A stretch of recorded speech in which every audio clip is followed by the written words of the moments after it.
just going over some of this legal aid stuff. It's quite interesting, I must say.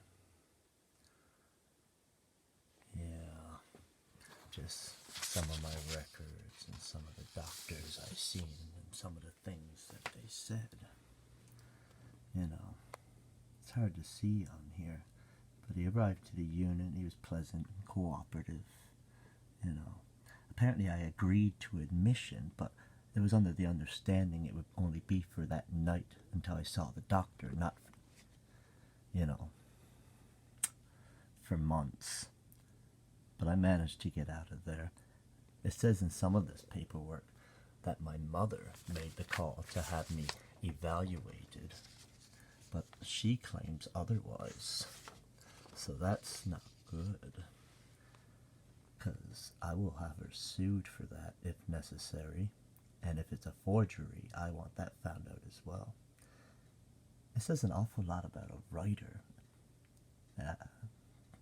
Writer reviewed patient's files as requested by Byron Boyd, director of MHNA, due to patient's mother contacting Dr. Haggie's office with concerns for client and the fact that they can't find patient.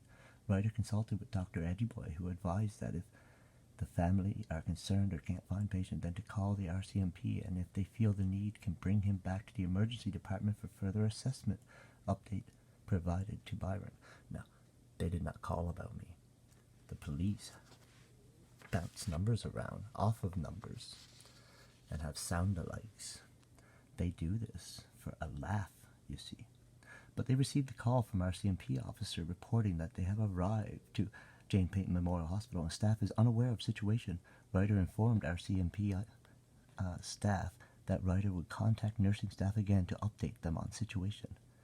Writer contacted ER in Gander, providing nursing staff that answers with update of client situation and safety concerns of client's mother. Provided Gander ER staff with Writer's number if needed.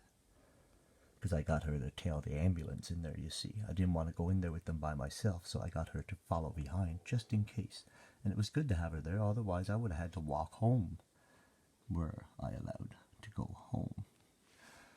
Most of this is bullshit, and they claim I am generally unwell because of my so-called conspiracy theories.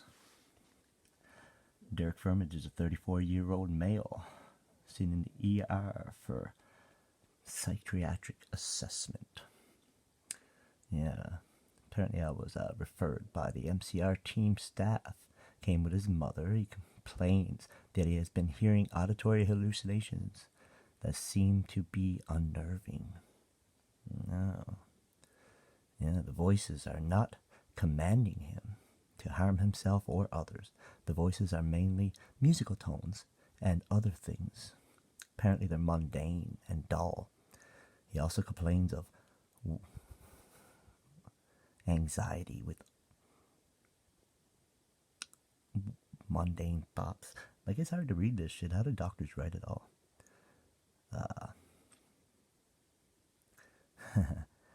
It's from the streets. They keep saying they come from the streets. They blame street weed. And it says I deny thoughts of self-harm or homicidal tendencies. Where does that come from? I mean, just because they put a thought in your head and you don't act or react or respond doesn't mean you're denying that thought happened. I mean, you're very well aware that they're doing this with satellites now. How can I be blamed for something they put out there? Right? I mean, this shit is absolutely ridiculous. And this Dennis Butt guy, and this Constable Mungs, and this Byron Boyd, and so many other names it mentions here, like Dr. Edgyboy, pretty much keep saying the same thing over and over and over. The regular use of cannabis. That's the overlying thing here, right? But they're worried that some people are probably spying on him and are trying to embarrass him. Yeah.